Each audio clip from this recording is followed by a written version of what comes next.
Hey guys, Eric Bischoff here. Now, if you need cash without the controversy, the team at SaveWithConrad.com can help. But don't take my word for it. Hi, my name is Richard Smith. I'm from Moss Point, Mississippi. One of my friends at work said I just been refinancing and my interest rate was 9%, and he said he got his for 2.3. So I said, well, maybe I should try. Got a hold of Diane. She kept in touch the whole entire time. We owned 2 houses, and we rented one out, and my renter quit paying, so we gave it back to the mortgage company. And because we did that, we had to wait 3 years for an FHA loan to go back through. The one thing that Conrad said on his podcast was, we'll never tell you no. We might say, not now, this is what we need to do, and we'll make sure we get it done. Well, prime example, 3 years. And when they say no money out of pocket, there's no money out of pocket. They figure it out. But like, she was so quick that, don't worry about this, I got this one. That's what impressed me the most. My name is Richard Smith, and I saved $700 a month to SaveWithConrad.com. And unlike the dirt sheets, these reviews don't lie. With over 1,000 5-star reviews, find out for yourself how much Conrad and his team can save you by checking out SaveWithConrad.com and do it today. NMLS number 32416, equal housing lender, SaveWithConrad.com.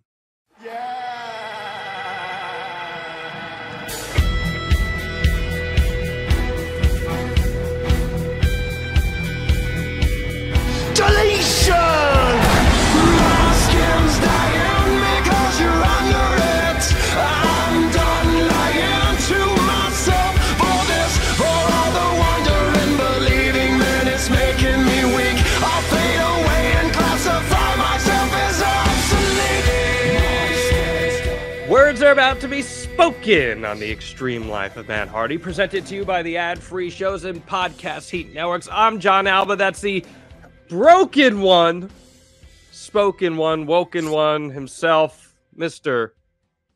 Matt Hardy. Dude, what the hell, man? I mean, for real, like... Yes, but mainly the broken one today. Yeah, I mean, come on. Leaving me in the dark like that? Left everybody in the dark, John. We're tight. We're tight, bro. We talk every day. Your wife hates it. You know who knew that I was actually going to Las Vegas to appear? Just your wife. Just my wife. And Maxwell knew. That would be it. It would have been hard for him to stooge anybody because he doesn't have a phone. That's true. Yeah, even you know, I didn't even fill in Jeff. I didn't. No one knew. And I was just going to try and ensure as much as I could that the word didn't get out.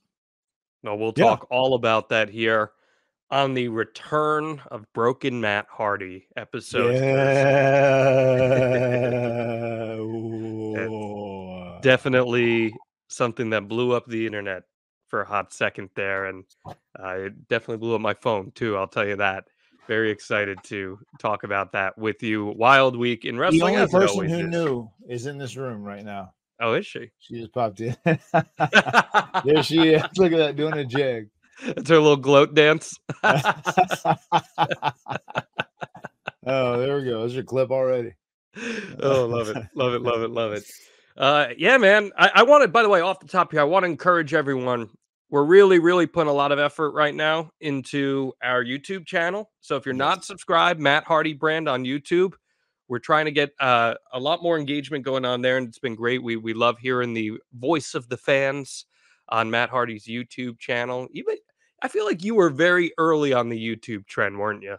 I was very, very early on the YouTube trend, and I feel like there was pushback at first when I really started pushing YouTube hard back in WWE, because social media wasn't, you know, something that was prevalent. It wasn't something that was pushed. It wasn't something that was accepted. But, you know, I realized it was a great way to get your message out there and to help add dimensions and layers to whatever your character or whatever your story was, you know, and I utilized it early on.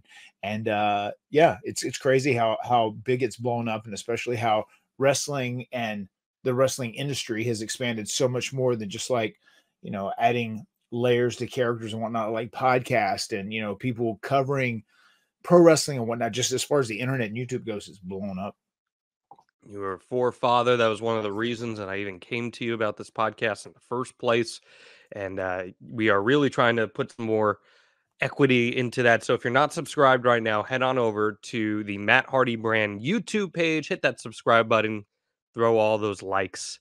And And as my son Lord Wolfgang would say, make sure you like, subscribe, and turn your notifications on. there you He's go. doing that. He loves to say that. He's a pro streamer, man. He knows. He is. He is. He knows what's going on there. Yeah, man. I'm excited to talk about just the craziness of the past week for you. I'm sure it was absolutely nuts, and being able to pull off quite a coup here in 2024 is not easy as far as keeping secrets in wrestling. So, there's going to be a great episode. There are some news bits that I'd love to pick your brain on, namely Let's do it. the aftermath of the AEW Dynasty pay-per-view, which was a hell of a show. One thing, Matt, I feel like you can say what you want to say about AEW Dynamite or Collision or Rampage. These AEW pay-per-views almost always deliver. Why do you think that is? Yeah, I was going to say that too. That's one thing. You can be critical of some of the stuff AEW does, but like whenever they do a pay-per-view, it's almost always guaranteed to be a grand slam.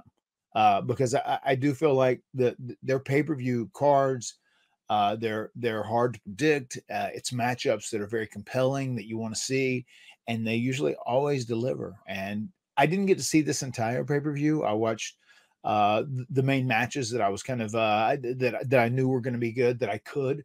Obviously, I was working the night of that pay-per-view, and I did catch up on it, and I really thought it was a very, very strong pay-per-view. So kudos to AEW and everyone on the show, because everybody busted their ass. That's one thing you can never take away from all the guys that step into an AEW ring. Everybody busts their ass every single night they're out there. It seems like the pay-per-views are really what AEW was built for, because for Right. months and months and months, you get these builds, and that is what that is. But we know that the very foundation of AEW is these great pro wrestling matches, and a pay-per-view is quite literally a showcase of the great pro wrestling matches that your promotion can actually put on. Did you notice anything different in how talent approach pay-per-view matches on an AEW show versus maybe anywhere else that you've worked? I feel like if talent at AEW knows they have a big pay-per-view match coming up or whatever, they'll really start putting the thought process in early, like a couple weeks out, a week out, whatever it may be, like in advance. Where I feel like some of the other companies I've worked for, they really focus in and hone in on it the day of, and they really put together something strong. But I feel like there's a lot of people at AEW, when they know they have this big match coming up, they're thinking about it for 2 weeks out, not just a couple days before. They're thinking about it for 2 weeks out. So they're pretty dedicated to their craft, and they know it's going to be such a competitive show as far as like what the best match is. People want to go out there and they want to stand out as being one of the best matches on the show, no doubt. I think that this pay-per-view had some matches we're going to be talking about for a while. The crowning moment of the show was Swerve becoming the new AEW champion. I know on this podcast you've talked about Swerve in the past and being very high on him and his journey. What do you make of him beating Samoa Joe here and finally getting that moment crowned AEW's first Black World Champion? Very happy for him, man. I like him a lot as a performer and as a person. So I was very happy that he was able to get this match, and that now it is official, and he is the AEW World Heavyweight Champion. And just proud of him, man. And I think it's also something that is very proud for, the culture. Him being a Black champion, it's a very inspirational for Black people in wrestling as well. So I think it's very good on that front. I thought it was solid. I know you are going to really talk about the match a whole lot, but I thought it was a very solid match. I was great to see. I thought it was a great decision to make Samoa Joe the champ in the meantime, because we kind of quickly came to an end as far as MJF's reign went, and like Samoa Joe becoming the champ following MJF.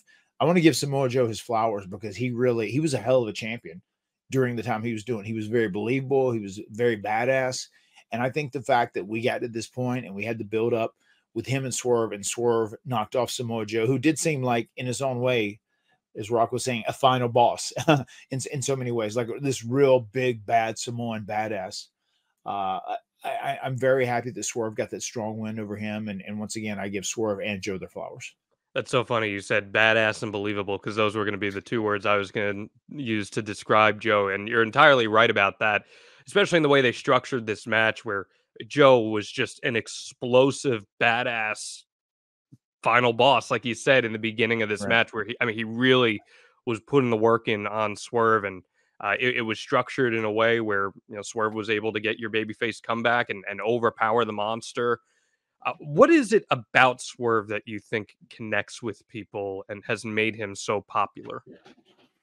I mean, I think the first thing to me, here's what stands up to me. So he was with WWE, right? And then he was cut, he was released. And then he was able to have an opportunity at AEW.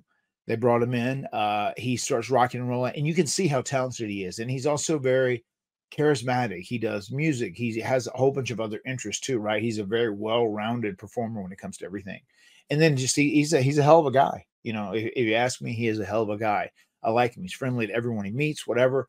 But he did that where when it ended at WWE, he could have like been upset, and he could have almost went home and just gave up or whatever. But he's like, you know, okay, well, one door closes, let's have another door open, and another door open for him at AEW. And he made the most of that opportunity. And I think it's truly the case of someone who could have like said, oh, well, I lived my dream at WWE and I got released, so, you know, I'm done. He didn't do that. He like got driven, he got motivated, and he busted his ass, and he went as hard as he possibly could until he became one of the biggest stars in AEW. And he became the AEW World Heavyweight Champion. And I think people just following that story, it motivates them. It gives them inspiration that if they stumble, if they fall, if they fail, that they can pick themselves back up, and they can continue onward, and they can still be successful.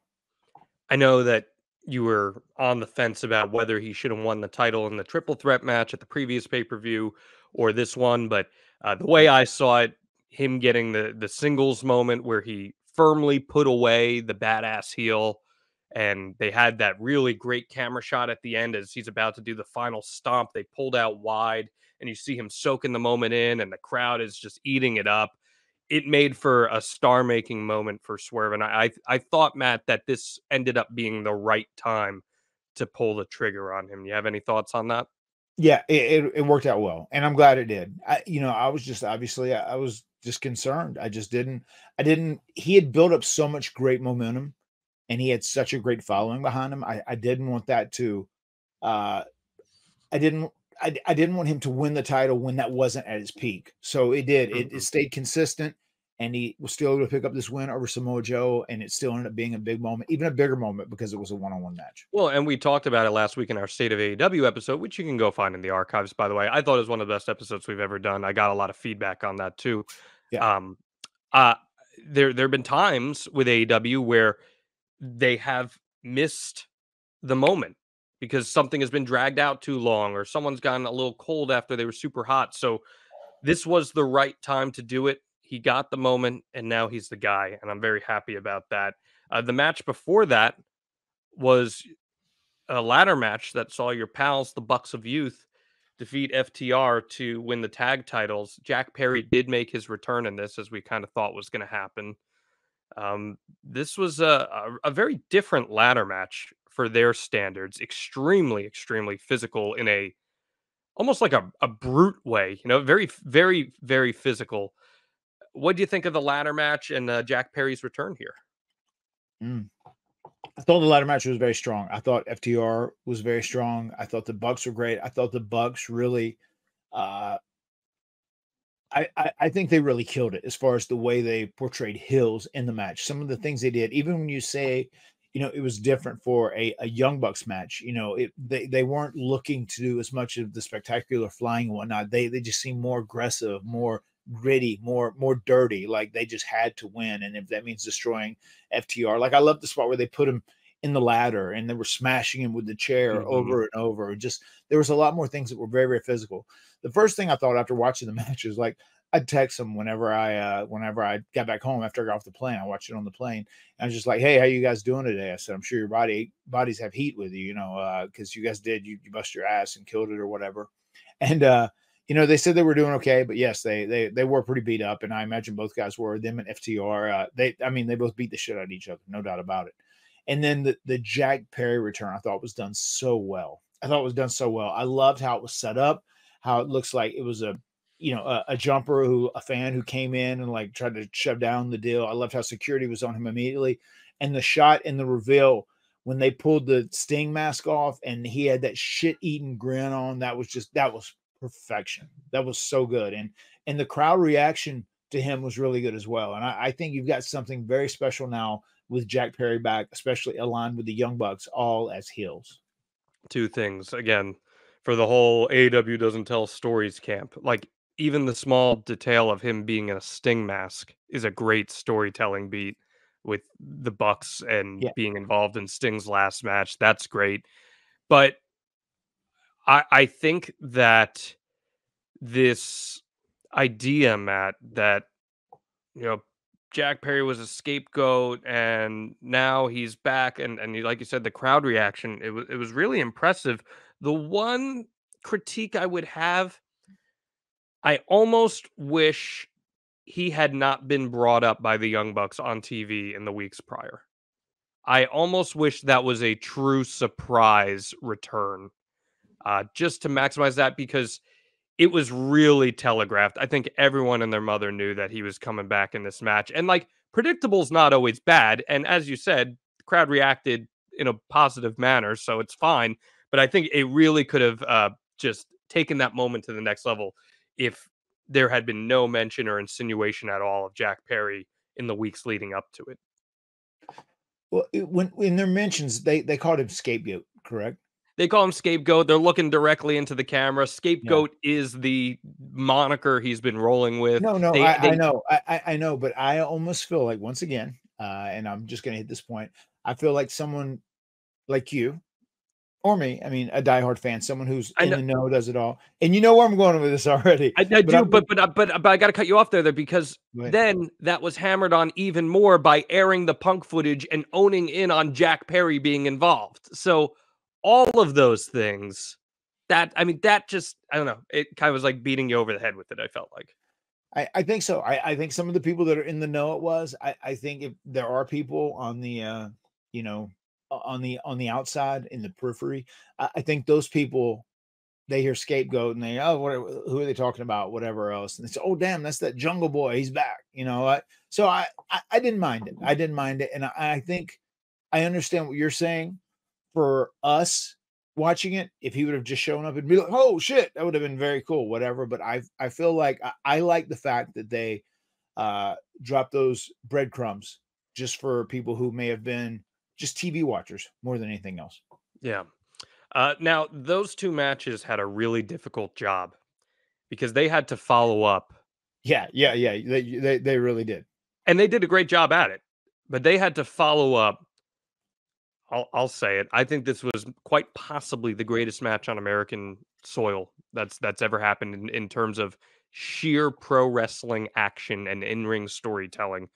Bryan Danielson and Will Ospreay. Before I give my thoughts on it, I'd love to hear your reaction. You mean you think it was better than Edge versus Randy Orton, the greatest wrestling match ever? What was that match called? What was the title of that match? No, it was literally called the greatest wrestling match ever. Okay, I'm just curious. And during the pandemic, I thought it was great, man. Obviously, I heard all the hype about it. I know you told me they had an all timer. Yeah, it was great. Just Will Ospreay is just such an anomaly. I mean, he's a one of a kind. He really is. Like the way he did that moonsault and he like just lands and he rolls back over his head, back to his feet, like just his agility and the way it's wild. Just his agility and his coordination is just so out of the ordinary. I mean, he is just such a standout athlete. It is insane. And everybody knows that Bryan Danielson is one of the greatest of all time, just an amazing wrestler, an amazing storyteller. You know, he can get in there and he's once again very believable. Will Ospreay also very believable.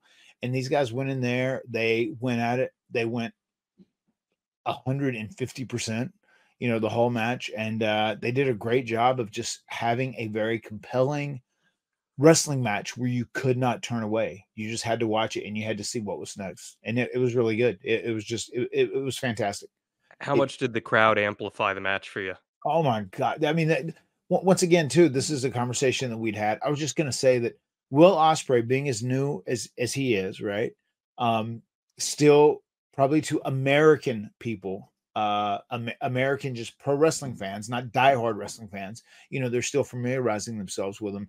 I mean, they love him. They have bonded with him already. The way they're yelling Ospreay, the way they, you know, chant and cheer, and they're just involved with every bit. He has a connection that is hitting just in the right way with all the AEW wrestling audience, and the crowd for that match made it so much better. You know what I mean? The crowd enhanced it so much. You know, they're sitting there staring off, you know, holy shit, holy shit, holy shit. And dude, you can't substitute a great crowd. I mean, you can't ask for a better crowd. They had the crowd in the palm of their hands. The crowd wanted to see the match. They produced, and the crowd was there to give them exactly what they needed as far as interactions in the match. They chanted, "We're not worthy." I've never heard that before at a wrestling show. They also chanted, "Please be safe" in the ladder match, which was unique. They did chant, "Please be safe." That was pretty good. The whole notion over the years that Ospreay is a spot guy. What do you think about that? I don't know. I mean, I haven't watched all of his work throughout his career. I mean, he's certainly no, but you've seen enough of it in AEW at this juncture. Yeah, but that's what I'm saying. I mean, I don't know if he's grown, you know, over the course of the last 5-6 years, whatever it may be. You know, like I worked with him some back in 2016, 2017. I interacted with him a little bit. That's where I first met him and got to know him a tad bit. But yeah, I haven't followed him all the way through that, but I mean, no, he is a very, very complete, solid worker, also a good storyteller, and just the way he sells, the way he moves, his agility is like unparalleled. You know, the way he just like bounces back to his feet, the way he can move in the ring, he's just very unique and he's very, very special. And he is not a spot guy. He is a very complete, solid worker when it comes to being an overall pro wrestler. I thought the story they told in this match, where Danielson is the tested, somewhat cocky veteran, and Ospreay is this fired up babyface looking to slay the dragon, where Danielson had an answer for pretty much everything that Ospreay would do.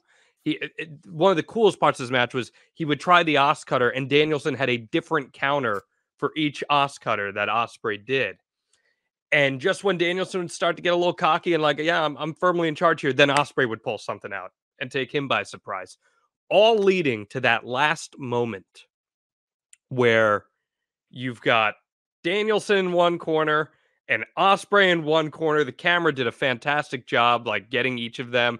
Ospreay's pulling off his elbow pad. Danielson's doing the yeses. And it's like a movie, Matt, where you're like, oh my God, this is the hero and the villain. They're going to run at each other, and one of them's going to die. It reminded me of a Western, like two exactly. cowboys. You know, that's what it reminded me of, like a Western. Two cowboys getting ready to pull. Yes, you've seen The Dark Knight Rises, right? With Batman and Bane. Yeah. When the cops and Bane's goons just run at each other at the end, like I was like, oh my God, one of them's going to die. And the way that story was told was just so freaking fantastic. What'd you think of the end angle with Danielson and the injury? I was okay with it, especially if they're going to make something out of it. If something comes of it, something comes from it, then yeah, I'm okay with it. I don't mind it. Yeah, it was. a little controversial for some. I know they've done it a few times before with him, but it was an amazing, amazing, amazing match that I felt belonged in the pantheon of. And I'm not. It's not recency bias. I really firmly believe this. It belongs in the pantheon of one of the greatest matches ever in the United States. So we'll make of that what they will. And I really enjoyed Okada Pac too. I thought Okada Pac was a great match, and Okada just firmly embracing that heel side and really getting the crowd against him as a heel. That's a hard thing to do. Yeah. I mean, it can be, especially when you're, you know, I mean, he's a Japanese legend, right? You know, it's just, I would say the only thing really working for him is that there are some people that watch AEW, some, not most of people do know him because they do also keep up with New Japan Pro Wrestling, being a little more diehard. But the people who don't know them, it's kind of like he has a clean slate to start with them, so he can be a heel. And playing off the Bucks is real easy because the Bucks have so much heat anyway. Like, people have got to the point where, you know, there's the diehard AEW fans. They're at this point where, you know, the Bucks aren't just heels on TV. They think they're heels in real life too. They're pieces of shit as human beings, which is, you know, the furthest thing from the truth. But that they kind of have that, they kind of have that rep. They have that image right now. So that's what it is, and they lean into it. They certainly do. One more on the AEW front I want to ask you about real quick. Willow Nightingale won the TBS championship. And I'm a big Willow person. Yep. I think Willow's got the potential to lead a division. You've always been singing her praises. Day one on Willow. Yeah. She's going to be squaring off with Mercedes at Double or Nothing. What do you see in Willow? You know, young talent. I'm sure you probably haven't had too many interactions with her, but I mean, do you agree with my assessment that there's something special about her? What do you think she's capable of? I mean, she just she reminds me, and this is no way like a physical comparison, but she reminds me of Dusty Rhodes in some ways. She's very likable. She's very charismatic. And whenever she goes out there and does things, it's just also very believable in whatever it may be. And you just, there's just something about her that makes you want to cheer for her. That is what I think of when I think about Willow. I mean, when you see her, she is a very friendly person. She just really radiates through the screen. And you're like, wow, I like this individual. I want to cheer for them. I want them to do good. I want to see them win. She's like Popeye, man. Like, when she hulks up like that, you take the spinach and all of a sudden she just pulls the straps down. And it's such an easily identifiable babyface character that I really, really enjoy. And I think we got to pull the trigger now on Mercedes going full heel here. And like, she should be the adversary for Willow.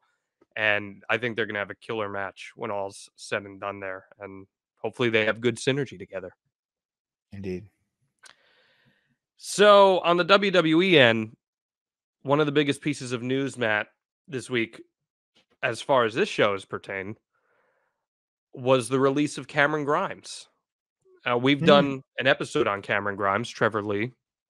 You go way back with Trevor and his family. You were quite literally in the room when he was born. You're right. He put up a very, very emotional video when he got cut. What can you tell us about your interaction with him regarding that, and what's your biggest advice? You know, I spoke to him probably right before that video went up, and you know, he had just texted me to let me know that had happened. And you know, I was gonna say both myself and Shane Helms, I feel like we've kind of also been father figures in his life. As you know, it might sound a little odd. You know, his dad was, you know, around for a long time, but still, since he's gone, like, he was just always around myself and Shane and, you know, my brother and his dad. You know, God, we would do Omega shows. And for the people that don't know, Tracy Cadell, which is Trevor Lee Cadell, Cameron Grimes' dad, him and I, we are the two people who started Omega originally when it was called the East Coast Wrestling Federation, ECWF. That was the original name. And he was also the person who met this guy, Kenneth Morgan, who had this big 20-foot ring with a trampoline in the middle. And that's where we got introduced into like wrestling, you know, and like the whole production of selling tickets and setting up the ring and booking people and booking a show or whatever it may be. You know, that was our introduction in 1992, like right when we first started. And then in 1993, myself and Cameron Grimes' dad, we started running shows. And we worked very closely together. And like I said, I was there from the moment he was born all the way up. I remember him as a baby, being in the ring, playing, in a lot of ways, much like I think people will have Maxwell burned in their mind when he was a little kid doing stuff with me on TNA. That's how Trevor's kind of burned in my mind in many ways. I remember, just him being just such a small little child and like loving to get into the ring and loving to play with his dad. So I just, once again, reiterated to him that his dad was so proud of him. His dad was extremely proud of him when he just started making it on Ring of Honor and, when he made it in TNA and whatnot. And he was able to tell him that he was signing to WWE before his dad, unfortunately passed away. But like, his dad loved pro wrestling so much, and he was so passionate about it. And he was really great at working as a team to try and like promote the show and bring the show together and whatnot. He was so great and so passionate about that. And like, I know his dream, Tracy's dream, was if he couldn't make it, if he never got the opportunity to make it, he wanted his son to make it. And Trevor did. And I just, once again, reiterated to Trevor, his dad is crazy proud of him. And I'm immensely proud of him, and I'm proud of what he's done. And he has such a bright future ahead of him. That first release, it hits very hard. It hits very differently, especially when you feel like you're having your dream taken away from you, and you think it might be over. You doubt yourself, you question yourself. But he's going to be good. And I've told him my phone's always on. Let me know whenever, and I'll do whatever it takes to help you out. And I'm sure there'll be tons of things that I can buzz him on that'll help get him reacclimated to the independent wrestling scene and working to get into another company. He's going to be great. I mean, I have no worries about that at all. He's going to be golden. Yeah, I agree with you entirely. I'm very, very surprised that WWE didn't do anything with him when he got the main roster call up, because he was very over in NXT. I mean, he was really connecting with the To the Moon character, and fantastic storyline with LA Knight they did there with the $1 Million Championship. I thought was very, very fun. And he just got the call up and nothing ever came of it. And I was very, very surprised by that. What do you think happens in a case like that? This isn't the first time I don't know. I mean, he got the call up when Vince was still there, though, right? Not officially. Like, I mean, Vince was maybe in the background, but on the surface level, Paul was still running stuff. I feel like, there was the time where Vince was gone, and then like he was kind of calling the shots from afar, it seemed like, right? In many ways. But then there was a point where he was kind of like back and he was flexing himself. I feel like that whole period was just such a weird period. And there were a lot of people that were probably, they were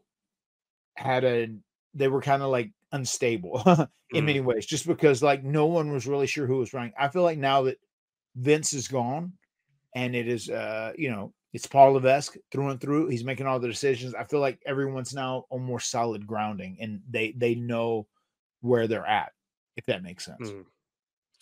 Well, we wish him nothing but the best. He's got an open invite whenever he wants to come chat on here. We'd love to have him. Yeah, I'm sure we will. We'll have him on at some point. Yeah, and like you said, he's just too talented not to find his footing. He's really, really good and really charismatic, and I have no doubt he'll be great. And he's a freaky athlete too. He's a freaky athlete. He's like freaky, like crazy strong, has this crazy joint strength and big high leaps. He's a great athlete. Country strong, as they say. He is, yeah. Down there in the Carolinas. All right, Matt, we're going to be talking about Broken Matt Hardy's return to TNA here on the Extreme Life of Matt Hardy. But before we can, you know what I got to ask? Please hit us with that Matt fact. Matt fact: Matt has returned to the birthplace of the broken universe. Yeah. All right, man. Break it down for us, because you and I were taping this podcast a week ago, and you told me in hindsight you very deliberately placed a Matt fact to try to lay a seed for what was to come. So take us through it here. How did that first call happen? So it started with getting a text on Tuesday from Tommy Dreamer.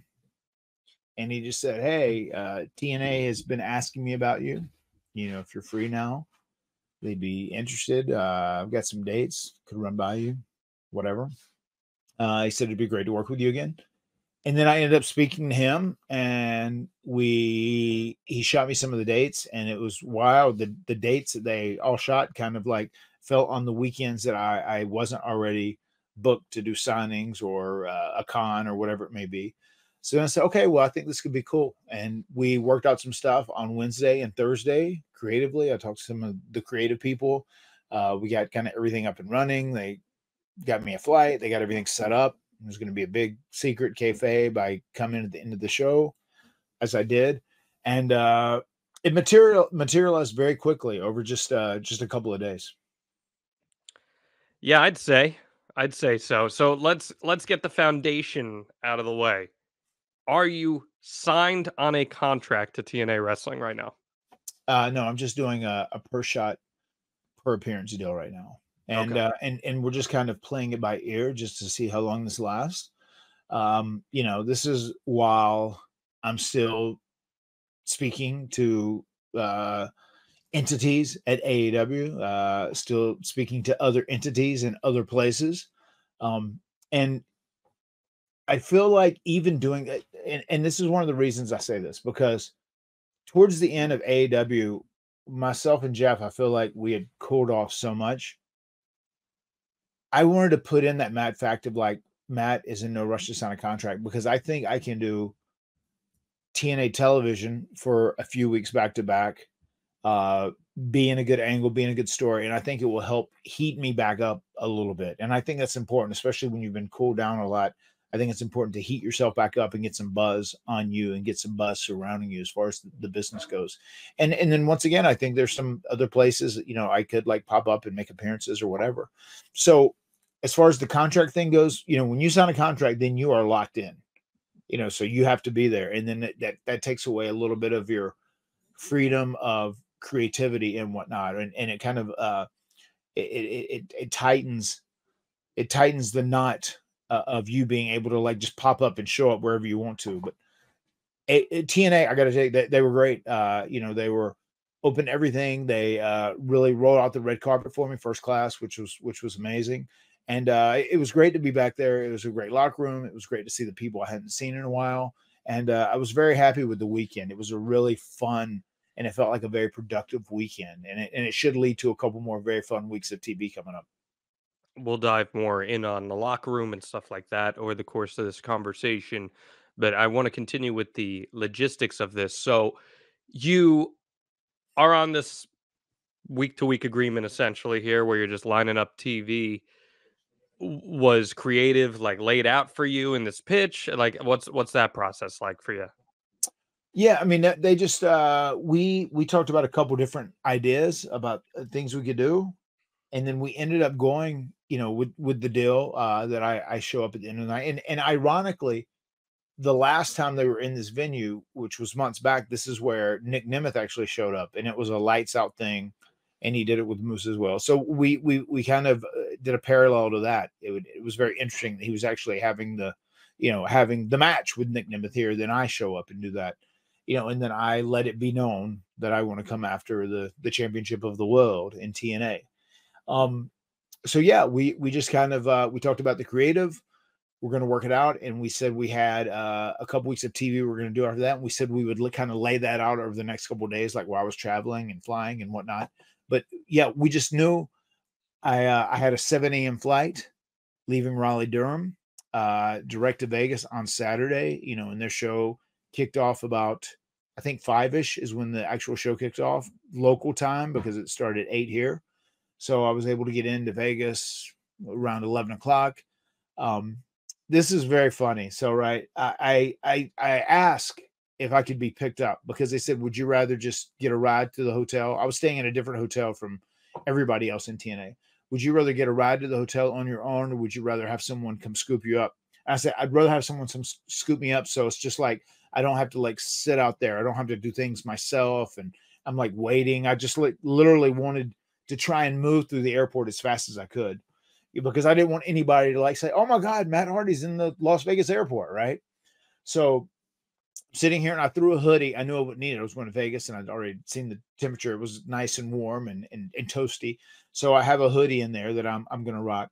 So I'm getting off the airplane and I have my shades on. I have my headphones on as I usually do as I'm walking through an airport. But then I was like, okay, let me grab my hoodie. I said, and I'll get off the plane and then I'll put on my hoodie and I'll have it down and I'll stay low and I'll try and, on the DL, I'll try and very quietly get my luggage and then sneak outside to where my ride's going to be that's ready to pick me up and go. As soon as I walk off the jetway and out of the gate and I'm grabbing my hoodie to put it on, there was a group of like 5 or 6 people, 4 guys and 2 women. And they go, "Oh my God, Matt Hardy boys, this is awesome, man. Oh, how's it going? You can't throwing the juke up, delete. Oh my God. There was one scene, be one, and they said, "Oh my God, can we take pictures with you? Can you take pictures?" And I was like, yeah, sure, guys. Boy. And it's so funny. My wife, she like ring me. She's like, "What the fuck? Why didn't you not put it on when you were on the plane?" As soon as you walked off, I said, I was going to put it on immediately when I walked off, when I had room to. But yeah, I took pictures with those guys, and thank goodness no one posted, and they weren't aware that wrestling was even there. So yeah, I'm just coming to do a couple things in Vegas for a couple days. So okay, so I was lucky on that. Interesting. Front. But that was a wild moment. Like as soon as I walked off, because all was in my mind, like, okay, I need to get this hood on and pulled over. You should have had the face mask, the COVID mask. Yeah, I could have done that too. Yeah, we talked about that. That would later I did, because I told that story to a couple of the boys. Once I got over to the arena or after my appearance that night. So yeah, man, we did that. I took pictures with those people. I got my bags and it was great. Like, I had my hoodie on. I didn't look at anybody. I was down like a weirdo. Like I'm sure someone thought I was there to cause damage to somebody or I was up to something suspect. And then I get my bag, slide out, my ride's there, boom, straight away to the hotel, I'm in a hotel where no one else is away. And then we end up going to the show about 5:30-ish. The show had been going for a little bit. And then I come in and they take me down this hallway. They moved people out where no one was around, and they did it really good. Kudos to TNA on this too. And then I went to a room with just like one of the management rooms where only a couple of people that knew I was going to be there were in there. And then I stayed in that room. Like I wanted to go out and like get a Gatorade or water or coffee. And unfortunately I was able to get someone to go get it for me. I didn't want to walk outside and just say, what if there's someone, you don't want to risk anything. I get it. No, if there's someone working security and then they text, or even if it was one of the wrestlers and they text Sean Ross Sapp, "Hey, guess what? Matt Hardy's in the building." That's all it takes. And I scrolled through, and it's so funny you said that about vanity searching the other day, because I went in and I like put in Matt Hardy and I was scrolling all the way up until I went out just to make sure it never got out. I do it every 15 minutes or so. And it never broke. It never broke online, which is a rarity in this day and age. No, I mean, shoot, I had no idea, like none. And I was just on my Zeter timeline, and all of a sudden it's like, "Oh, Broken Matt's here." I'm like, I literally shouted, "This motherfucker!" It's just like, you gotta be kidding me. And like, I mean, I was very happy for you. Obviously, I was thrilled. And the other thing, I was like, man, I didn't even know his hair's that long, because I always see you with your hair in the ponytail. But all these wrestling media people and wrestling fans, they contact me. They're like, "Bullshit, you knew." I'm like, no, I legitimately had no idea. What's at SNY? I was at SNY last night. They're like, "So when did he tell you?" I'm like, he didn't. Like they all just assume that you really. And maybe that was you ribbing me after our whole episode about kayfabe being dead. I don't know, but like you kayfabe. I mean, it wasn't even that. Like I spoke to Jeff that day. I spoke to Jeff in Vegas, and I just didn't even say anything about it. We talked, blah blah blah blah blah blah blah blah blah blah, and then we did the deal. And it's so funny because then like the next morning, Jeff was already in bed by the time I was making the debut. Whatever, he's up at 4:45 in the morning. Right, that's his ritual now. That's where he's at. And I noticed I'd gotten a text. I'd been sleeping after I woke up, and Jeff said, "Oh man," he said, "that was cool shit last night, man. I saw it back, on Instagram or whatever." He said, "That was cool, man." He said, "Glad it went good." And it's just so funny. He's just like so down with it. He gets it, Yeah, it was wild. I uninvited you to my future wedding, which of course is not in the books at any point. So when that happens, oh boy howdy, let me tell you. Um, Oh, but yeah, no, it was amazing, man. And just I mean, you were trending #1. Like, it was a big deal, and you came out there. I mean, as a performer, how did it feel to don the broken mat garb again and go out in front of a live crowd and do it? And like the anticipation too of just getting ready to go out there. How'd that all feel? I was gonna say one of the things that is a little nerve wracking. They had a couple guys, one guy that was going to lead me and a guy behind me, like with a light. So it was a pretty long run to where I had to get into the back of the ring and whatnot. And it was just like, oh, holy fuck, we're going through the crowd. Like, I hope no one gets in the way. I hope I don't mow anyone down. I hope someone doesn't trip me, whatever it may be. But it was very smooth. We got there, we had to like come down this way, and then it was like over to the left, and it's to the left again into the barricade, boom, and then into the back of the ring. But everything went very, very smooth. It's so funny, but they came out, and there was a couple lights, and you can hear it on the clip a little bit. Yeah, there's a couple So deletes. there's a couple deletes, but there was someone said, "Oh, I heard the first thing I heard, like once we get out, like right by the crowd, there's a light right flashing. They see me run and say, someone said, "Oh shit, it's broken Matt," which is funny because they can just like probably just see my jacket a little bit Yeah. glowing as I was getting out there and getting into the ring. But yeah, man, it was it went good. We got in there, we did that, and it was one of those things. I wanted to go well. I was very happy with the reaction. People were very excited by it, and I was going to do a promo at the very end, but like part of the reason I didn't do that is they advertised. You'll hear from Broken Matt tomorrow for the first time since returning to TNA, and that's kind of how the show opens up on Thursday. Yeah, I just thought like the whole I mean they popped huge. And listen, they're going to be the detractors. They're going to say, "Oh man, I don't want to see Broken Matt in 2024." But I feel like it was a largely really exciting response from people, and they're very much looking forward to having the return of this character that I mean, especially if you are a diehard TNA fan. Right. Like that character is so ingrained. Broken, I don't care what people say, I'll say this.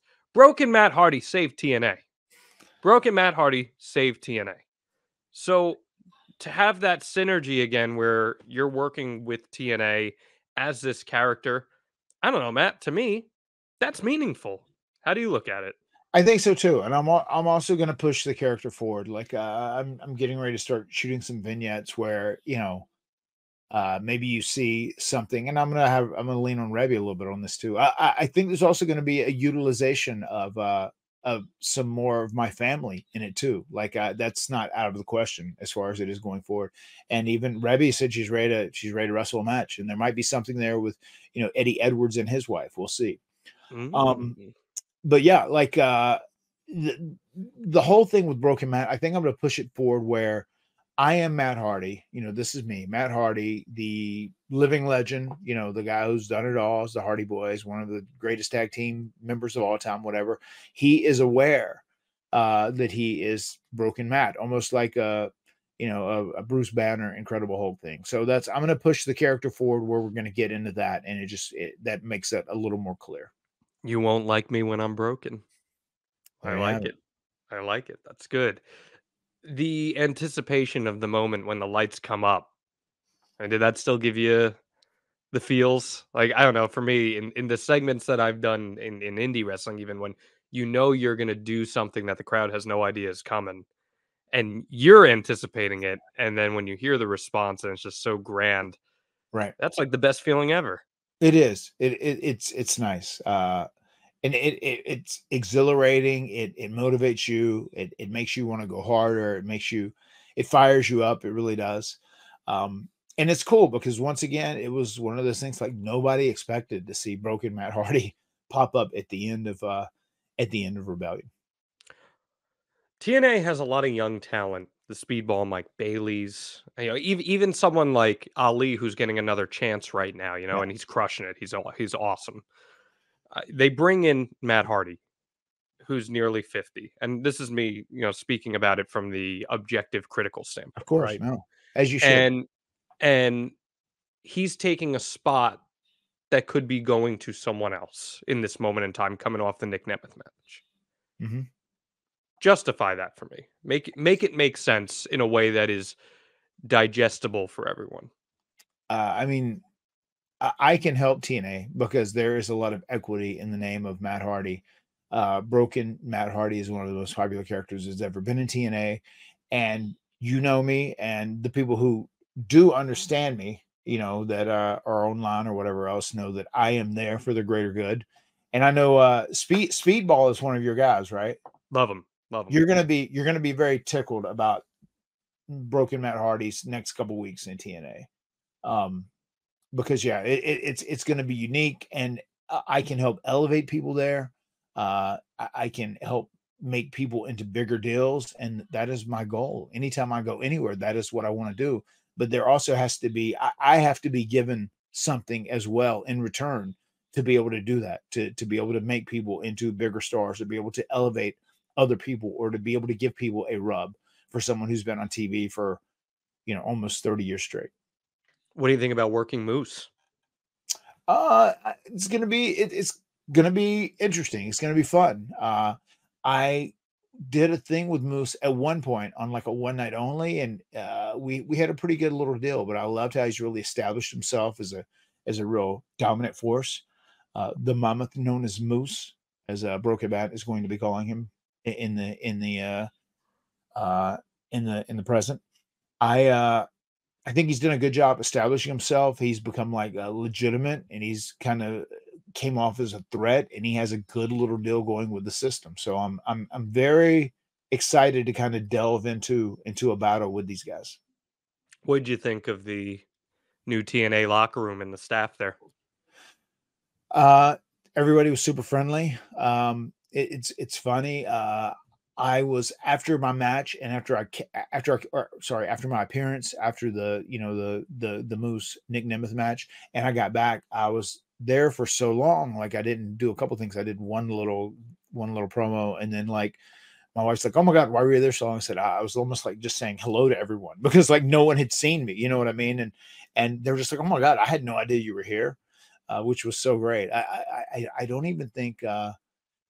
I don't even think the Brian Myers and Eddie Edwards, I think they just found out like right before their match that I was going to be popping up, which was great. I'm glad it was handled that way. That's how you keep stuff quiet. You know, you have to just keep it on the DL as much as you possibly can. It was cool though, man. A great locker room. Everybody was super friendly, super nice. Super excited, like said, "Oh my God, it's so great to see you here. So great to see you here." And then it was a lot more fun the next day because I kind of got to interact with them throughout the day as we tape the next couple weeks TVs. Does it feel weird doing it without Brother Nero? Yes and no. I mean, I kind of got used to doing Broken Matt by myself if need be. And it's one of those things, Broken Matt is really like instinctual to me. It's not like hard. I don't really have to change my mindset a lot to go do it, to act like him or to speak like him. It really is like an instinct at this point. So yeah, is it great doing it with Jeff? Yeah, it's the best when Brother Nero and Broken Matt are together. But as far as doing it on my own, like, yeah, I'm gonna have some fun with it. I'm gonna have some fun with it, and hopefully have some fun with the ball of speed too. Maybe even make him be an ally of mine over the next couple of weeks. Do you think Brother Nero would be an appealing character for Jeff at any point in the near future? Yeah, I mean Jeff's always loved. He's I think he cherishes the time he did as Brother Nero. He really enjoyed it. It was a way for him to kind of be different. It was a way for him to be creative and kind of tap into that dark side of him a little bit. So yeah, I think he does enjoy it. I want to read to you report from Fightful Select this week. Please do. And if you have any comment on it, feel free. Jeff Hardy contract update. It's titled, Jeff Hardy's AEW deal is up much sooner than expected. When Jeff Hardy signed with All Elite Wrestling years ago, we'd reported that it was done in a way that Matt Hardy and Jeff Hardy's deals matched up. However, that is no longer the case, but they're not far off. Matt Hardy appeared in TNA on April 20th after allowing his contract to expire, but reiterated that he's a free agent. His deal actually expired in March, but was extended a couple of weeks past WrestleMania. Originally, it was believed that AEW had extended Jeff Hardy's deal into 2025 due to injury and sabbatical time. As of late March, that wasn't the case. At that period, Hardy's deal was set to expire sometime in the spring based on what Jeff Hardy told other talent at recent conventions. AEW could likely extend the time on the deal. A lot going on there in that report. Anything you can say to that? There's a little bit going on. I think that is accurate though. So I'll give, Fightful their flowers. I think that is accurate. It's coming up a lot sooner than we thought it was going to come up. I guess it could be extended if need be. Once again, I don't know. I don't know what they'll do, but it seems like from what I know and what I'm aware of, because when they offered me a deal, they offered Jeff a deal at the same time, and they were very similar. And his date was a lot earlier than we thought. So yeah, that report is pretty accurate. So wait. So I want to clarify there. You said when they offered you a deal, they offered Jeff a deal at the same time. Are you referring to when Jeff came in, or are you referring to recently? Recently. So Jeff was offered a new deal as well as you? Yes. Gotcha. Okay. So we don't know the status of any of that yet at this juncture. I mean, I'm not trying to speak for Jeff here or anything of that, but as far as things stand at this moment in time? As far as things stand at this moment in time, just nothing has changed. Status quo. Yeah, it's status quo. Once again, I'm a free agent, and Jeff is just still finishing his time as of right now. Okay. Do you view your path forward as linear, having to be with Jeff? Do you view it as something that you'd be okay with doing on your own? What's your approach on that? I would rather do it with Jeff, because Jeff and I, we have all these appearances, that we're doing together. So we're at our best when we're together. And I even think Jeff would, admit that and say that as well. Like, it's most beneficial for us when we're both together. So we shall see. If something happened and it was just me doing my own thing, I'm okay with doing that. I've never been afraid to do that. I'm not afraid of working hard and not afraid of betting on myself. But we'll see. Yeah, in a perfect world, it's Jeff and I. We match up and we make decisions together going forward. You excited to wrestle again? You haven't wrestled this year. Yeah, I've wrestled like one time. I wrestled in a 6-man with Mark Briscoe in the beginning.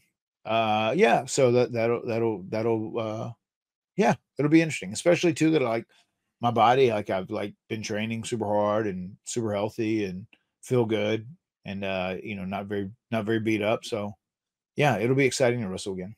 Even with all those diminished skills? Even with all those diminished skills. Okay, that's good. Yeah, man. Twist of Fate looked awesome. I told you that was like one of your best Twist of Fates in a real long time. Moose got up great for it. It looked impactful. That was good shit. I was like, damn, okay, Matt's ready to go here. I just wanted Moose to feel it. You know what I mean? I wanted him to feel it. Yeah. Listen, I'm super happy for you. I totally agree with you with what you said about how you're trying to help elevate the locker room, help elevate the product, and in turn that benefits. That's mutually beneficial for everyone. And I don't know whether you want to comment on this or not is up to you, but I put this out there when it happened. I know you, and I think that this is very much in part you trying to prove to the world that if you want to discount the Hardys, if you want to discount Matt Hardy, here's what I still got to offer, and here's why I'm worth your time and caring about. Is there anything to that? Yeah, I mean, there's legitimacy to that, no doubt, because I'm big on.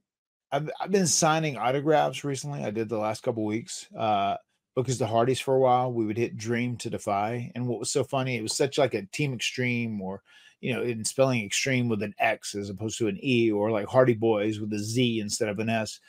We would write Dare to Dream, and it would be every time. Whenever we write it out to someone and personalize it, it's 2 the number, and that's just embedded in us at this point. But I just saw where we would sometimes sign Dare to Defy, and I feel like I'm in that mode right now. Like I am daring to defy people's expectations of my, tenure, of my age, of my physical well-being, of, their expectations. I am here, and I am dreaming to defy, and I want to inspire other people to defy too. And I want to inspire other people to bet on themselves. I want to inspire other people to bust their ass and work hard, and just show people that you can have confidence and faith in yourself, and you can go out and you can do whatever you want. You've always lived by that way. I'll say the Z and the 2 and all that. That's a little year 2000, but that's okay. I'll give you the pass on on that one. That's embedded in 2000s aughts culture. But it's great, man. I'm super happy for you. I think you have a chance to do something very different. And too, this is the point I want to wrap on. This only exists because of how open-minded pro wrestling has become in recent years. Like this opportunity for you to go unsigned on another television Right. show Right. only exists because the industry has evolved. How'd that open up for you?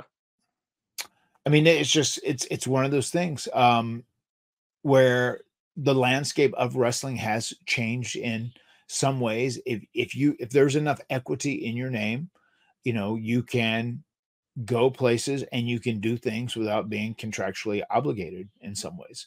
And I think that's a positive, especially for someone like me, because it allows me to be creative. And it also just makes pro wrestling so unpredictable. Like it once again, it helps challenge what the definition of kayfabe is in 2024.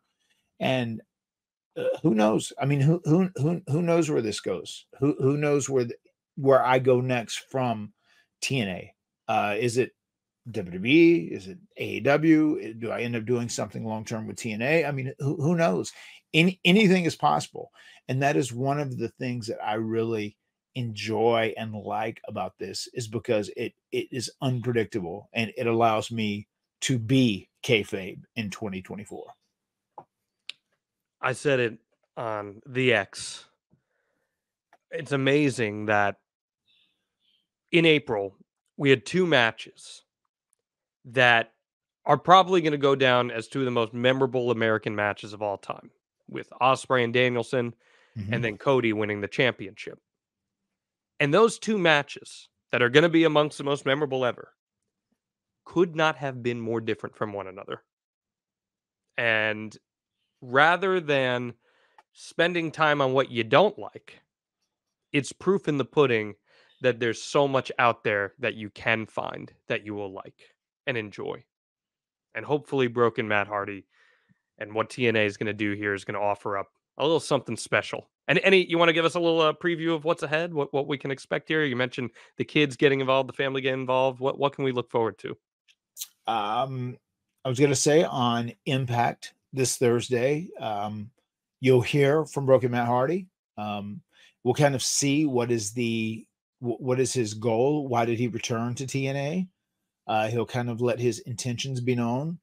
And then I think over the next week or so, you'll realize that I might need some help in deleting this system now that Brother Nero isn't available to help.